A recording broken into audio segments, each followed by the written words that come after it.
Halo, Assalamualaikum warahmatullahi wabarakatuh. Kembali lagi dengan channel saya, Yuyun Yuliawati.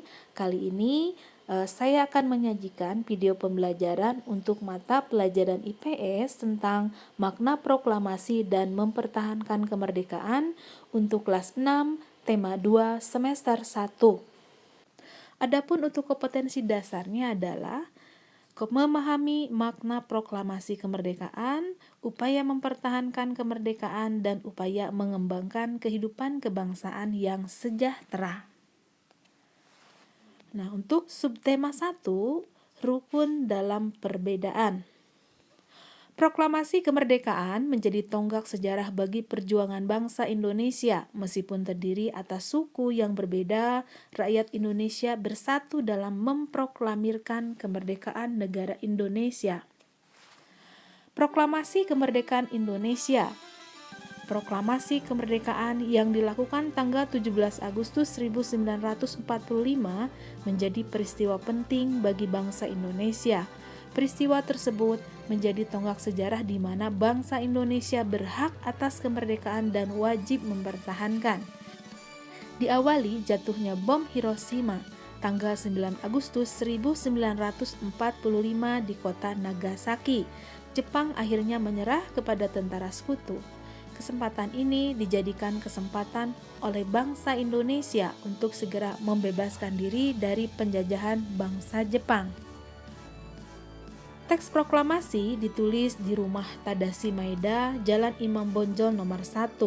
Para penyusun teks proklamasi adalah Insinyur Soekarno, Dr. Andes Muhammad Hatta, dan Mr. Ahmad Subarjo. Konsep teks proklamasi ditulis oleh Insinyur Soekarno. Saat itu hadir pula B.M. Dia, Sayuti Malik, Sukarni, dan Sudiro. Sukarni mengusulkan agar yang menandatangani teks proklamasi itu adalah Insinyur Soekarno. Pada akhirnya 17 Agustus 1945 di kediaman Insinyur Soekarno, Jalan Pegangsaan Timur nomor 56 telah hadir antara lain Suwirjo Wilovo, Gapar Pringgodigdo, Tabrani Trimurti. Acara dimulai pukul 10 dengan pembacaan proklamasi oleh Insinyur Soekarno dan disambung pidato singkat tanpa teks. Kemudian bendera merah putih yang telah dijahit oleh Ibu Padmawati dikibarkan. Proklamasi kemerdekaan memiliki makna yang penting bagi bangsa Indonesia. Di antaranya yaitu sebagai puncak perjuangan Indonesia. Bangsa Indonesia telah dijajah bertahun-tahun oleh negara Eropa sampai Jepang.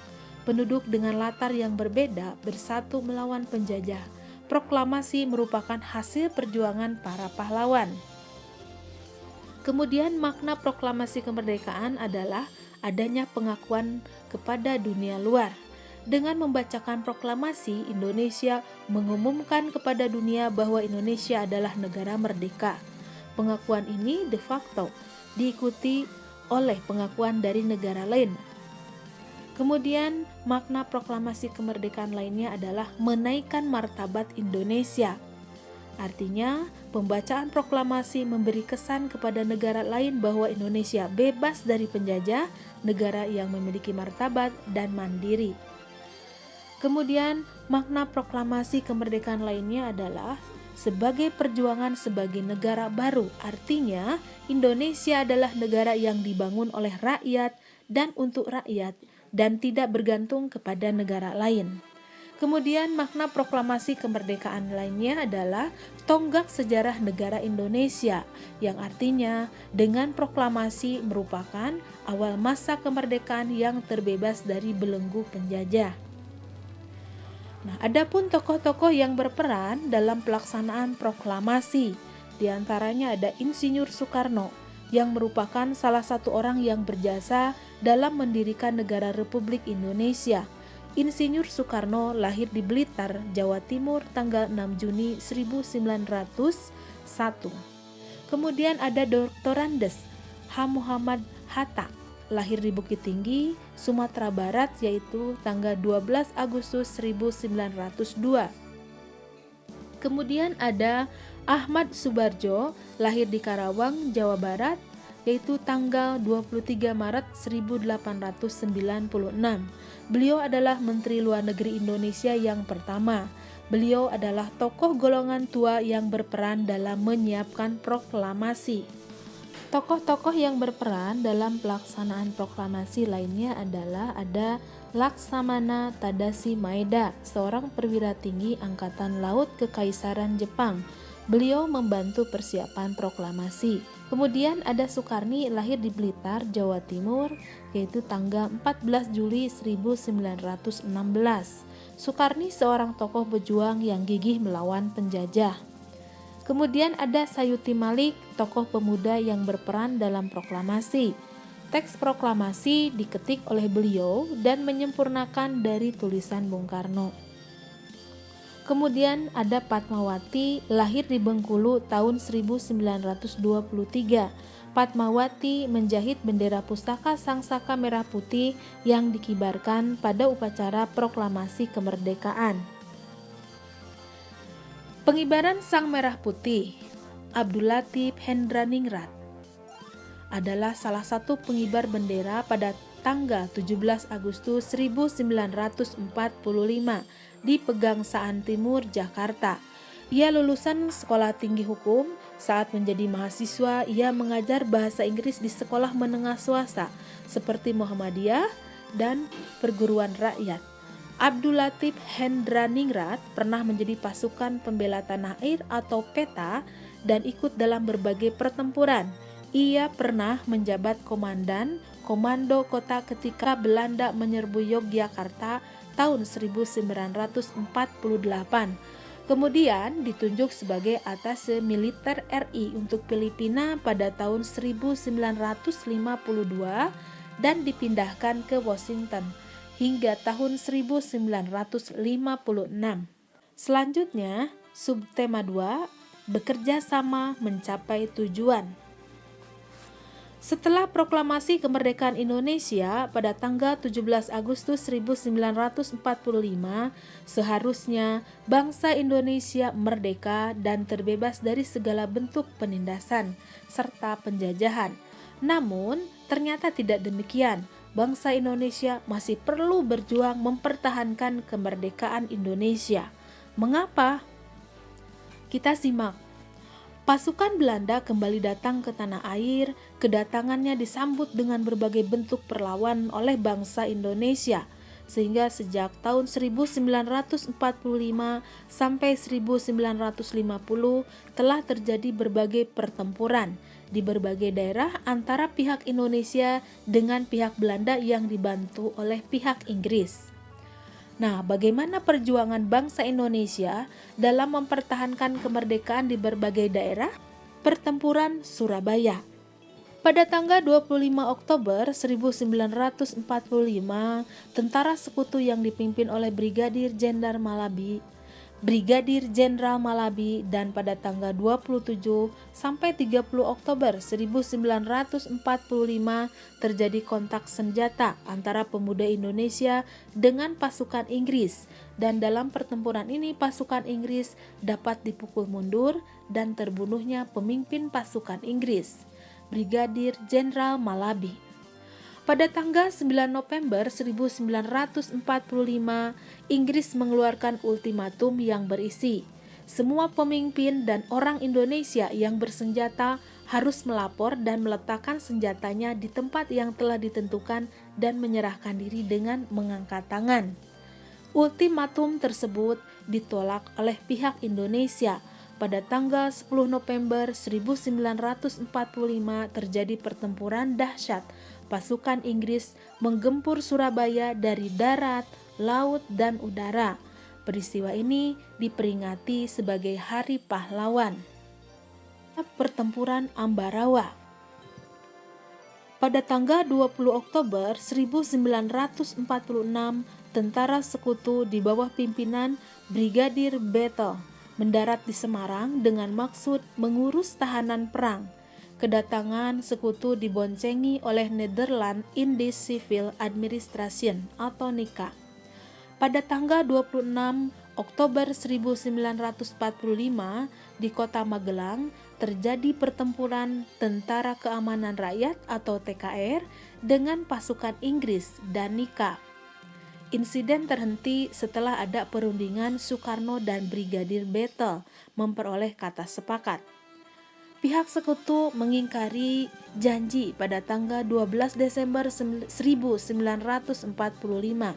Pertempuran berkobar di Ambarawa yang dipimpin oleh Kolonel Sudirman menggunakan taktik gelar supit urang atau pengepungan rangkap dari kedua sisi sehingga musuh benar-benar terkurung.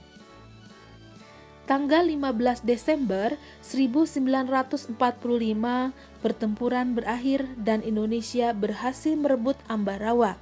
Kemenangan diabadikan dengan didirikan Monumen Palagan Ambarawa dan diperingati hari jadi TNI Angkatan Darat. Tahukah kamu, para pahlawan juga bersatu dan bekerja sama melalui cara diplomasi dengan tujuan untuk mendapatkan pengakuan kedaulatan kemerdekaan bangsa kita. Nah, untuk mempertahankan kemerdekaan Indonesia tidak hanya dilakukan melalui pertempuran. Yang tadi kita simak ada pertempuran Surabaya, ada pertempuran Ambarawa. Namun juga dilakukan melalui jalur diplomasi, perjanjian, dan perundingan. Seperti ada perjanjian Linggarjati, perjanjian Renville, perjanjian Rumroyen, dan konferensi Meja Bundar atau KMB. Perjanjian Linggarjati. Perjanjian Linggarjati adalah perundingan antara Indonesia dan Belanda di Linggarjati. Perjanjian tersebut ditandatangani secara sah oleh kedua negara tanggal 25 Maret 1947. Adapun hasil perjanjian Linggarjati, 1. Belanda mengakui secara de facto wilayah Indonesia yaitu hanya Jawa, Sumatera, dan Madura. Kemudian yang kedua, Belanda harus meninggalkan wilayah Indonesia paling lambat 1 Januari 1949. 3. Pihak Belanda dan Indonesia sepakat membentuk negara Republik Indonesia Serikat yaitu RIS. Dalam bentuk RIS, Indonesia harus bergabung dalam Commonwealth atau persemakmuran. Hasil perjanjian Linggarjati ini menimbulkan pro kontra dan pada tanggal 20 Juli 1947 Gubernur Jenderal H.J. Panmuk menyatakan bahwa Belanda tidak terikat lagi dengan perjanjian itu. Pada tanggal 21 Juli 1947 meletuslah agresi militer Belanda 1. Kemudian ada perjanjian Renville. Perjanjian Renville ditandatangani pada tanggal 17 Januari 1948 di atas kapal perang USS Renville yang berlabuh di Tanjung Priuk, Jakarta. Perjanjian dimulai tanggal 8 Desember 1947. Perundingan ditengahi oleh Komisi Tiga Negara atau KTN, diantaranya ada Amerika Serikat, Australia, dan Belgia. Delegasi Indonesia dipimpin oleh Amir Saripudin, delegasi Kerajaan Belanda dipimpin oleh R. Abdul Qadir Wijojo Atmojo. Adapun hasil perjanjian Renville, 1. Belanda hanya mengakui Jawa Tengah, Jogja, dan Sumatera sebagai wilayah Republik Indonesia. Kemudian yang kedua, disetujuinya sebuah garis yang memisahkan wilayah Indonesia dan daerah penduduk Belanda. Kemudian yang ketiga, TNI harus ditarik mundur dari daerah-daerah kantongnya di wilayah pendudukan di Jawa Barat dan Jawa Timur. Selain perjanjian Linggarjati, perjanjian Renville, selanjutnya ada perjanjian Rumroyen. Perjanjian ini dimulai pada tanggal 14 April 1949 dan ditandatangani tanggal 7 Mei 1947 di Hotel Des Indes, Jakarta. Nama perjanjian ini diambil dari kedua pemimpin delegasi yaitu Muhammad Rum dan Herman van Royzen. Tujuan perjanjian ini adalah untuk menyelesaikan beberapa masalah mengenai kemerdekaan Indonesia sebelum KMB di Den Haag. Hasil pertemuan dari perjanjian Roem-Royen ini adalah: 1. Angkatan bersenjata Indonesia akan menghentikan semua aktivitas gerilya. Pemerintah Republik Indonesia akan menghadiri KMB. 2. Pemerintah Republik Indonesia dikembalikan ke Yogyakarta. Kemudian yang ketiga, Angkatan bersenjata Belanda akan menghentikan semua operasi militer dan membebaskan semua tawanan perang. Selanjutnya ada Konferensi Meja Bundan, yaitu tanggal 23 Agustus sampai 2 November 1949. Hasil dari Konferensi Meja Bundan atau KMB: 1. Belanda mengakui RI sebagai negara merdeka dan berdaulat. 2. Status Irian Barat diselesaikan dalam waktu setahun sesudah pengakuan kedaulatan. 3. Akan dibentuk Uni Indonesia Belanda. 4. RIS mengembalikan hak milik Belanda dan memberikan hak-hak konsesi dan izin baru untuk perusahaan-perusahaan Belanda. 5. Pengambil alihan utang Hindia Belanda oleh Republik Indonesia Serikat. Kita masuk ke subtema 3. Bersatu kita teguh. Persatuan akan memperkuat tekad sehingga menghasilkan tujuan yang ingin dicapai. Hari ini kamu akan belajar tentang persatuan yang membuahkan hasil sesuai harapan. Menjaga persatuan dan kesatuan bangsa merupakan kewajiban seluruh rakyat Indonesia karena negara kita terdiri dari berbagai suku, agama, dan ras. Nah, dengan adanya proklamasi Indonesia, yaitu sebagai tonggak kemerdekaan Indonesia, merupakan wujud dari persatuan bangsa Indonesia. Keteguhan hati dalam mewujudkan persatuan dapat dicontoh dari seorang pemuda di masa proklamasi kemerdekaan. Kita sudah merdeka dan kita harus mempertahankan kemerdekaan negara Indonesia. Nah, ada BM Dia. Siapakah DM Dia? Teks proklamasi awalnya ditulis tangan oleh Soekarno, kemudian diketik oleh Sayuti Malik agar terlihat rapi. Teks asli kemudian dibuang ke tempat sampah. Salah seorang pemuda yang ikut hadir pada saat persiapan kemerdekaan adalah BM Dia. Ia mengambil naskah asli dari tong sampah dan disimpannya. Ia menilai bahwa teks tersebut memiliki sejarah tinggi. Naskah asli disimpan BM Dia selama 46 tahun 9 bulan 9 hari. Kemudian dikembalikan kepada bangsa Indonesia. Dia membawa naskah asli proklamasi kemerdekaan RI pada Selasa pagi 19 Mei 1992 pukul 10.30 dan menyerahkan kepada Presiden Soeharto. Dan naskah tersebut disimpan oleh Arsip Nasional atas anjuran Soeharto. Keputusan BM Dia menyimpan naskah asli sangat tepat. Sekarang seluruh bangsa Indonesia dapat menikmati naskah asli proklamasi dan banyak belajar dari kejadian saat ini. Kemudian Sang Saka Merah Putih. Sang Saka Merah Putih merupakan sebutan bagi bendera nasional Indonesia. Warna merah putih memiliki makna. Merah berarti berani dan putih berarti suci. Merah melambangkan tubuh manusia, sedangkan putih melambangkan jiwa manusia. Keduanya sangat penting dan saling melengkapi. Kemudian, bendera pusaka dibuat oleh Ibu Padmawati, istri dari Presiden Soekarno, yaitu pada tahun 1944. Bahan bendera terbuat dari katun Jepang dengan ukuran 276 cm x 200 cm. Sejak tahun 1946 sampai dengan 1968, bendera tersebut hanya dikibarkan pada setiap hari ulang tahun kemerdekaan Republik Indonesia. Karena usianya yang sudah tua, Sang Saka Merah Putih terakhir tersebut kali berkibar pada tahun 1969. Bendera disimpan di Museum Nasional. Pemerintah kemudian membuat bendera duplikat dengan ukuran 300 cm x 200 cm. Bersatu kita teguh adalah semboyan bangsa Indonesia.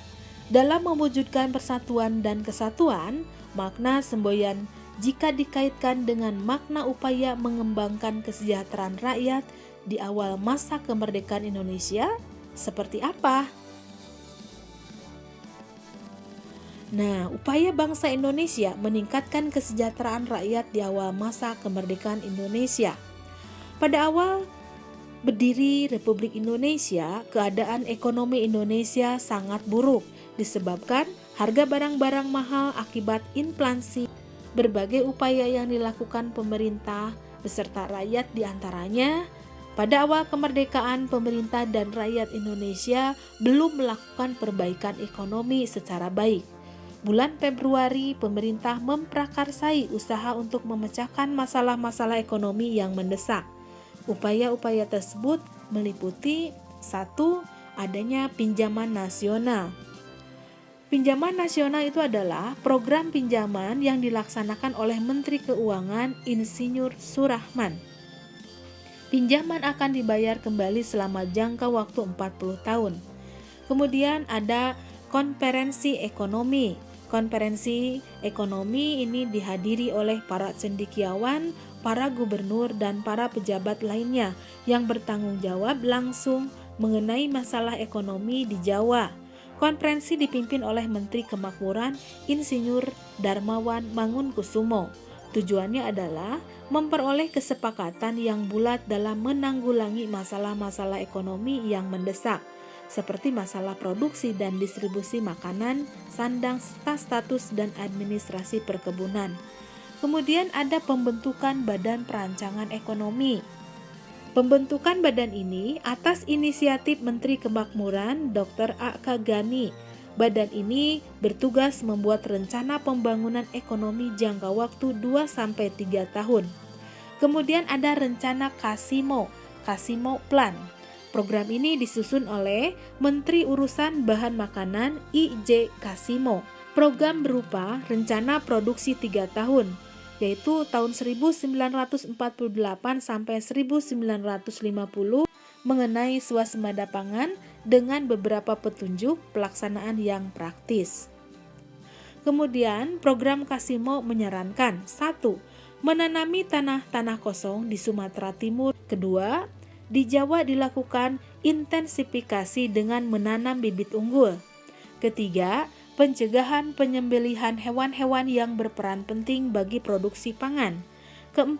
Di setiap desa dibentuk kebun-kebun bibit.